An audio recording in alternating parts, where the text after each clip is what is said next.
Okay. Make a bow and arrow. Want to play Robin Hood? Get in on the action with these steps.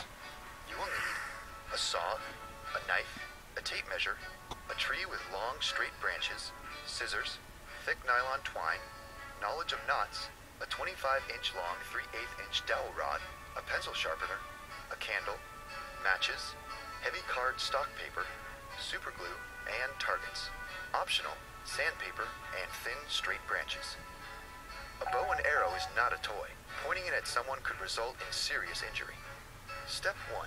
Find a straight or slightly curved live branch about 4 or 5 feet long with a 1 to 1.5 inch diameter. Choose wood that flexes without cracking.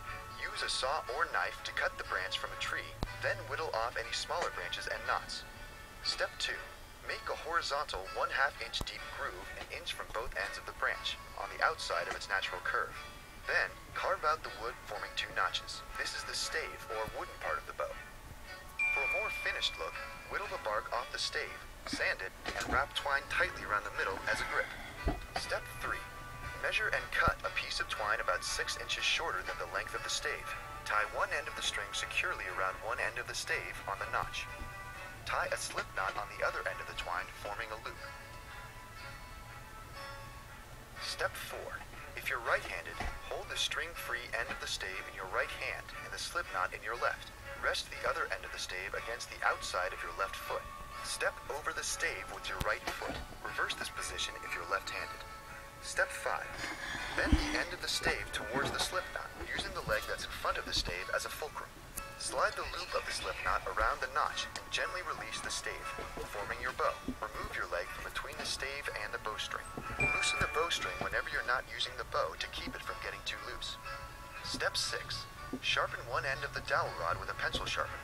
Light a candle and run the point through the flame until it turns black to harden the wood. Carve a small groove in the other end of the rod for the string. Whittle small straight branches into arrows if you don't have dowel rods. Step 7. Cut heavy card stock paper into 3 right triangles an inch wide and 2 inches tall. Fasten them to the base of the arrow with super glue. Step 8. Now all that's left to do is to test out your DIY bow and arrow with a little target practice. Bullseye. Did you know? Bone arrowheads dating back to 61,000 years ago have been found in South Africa.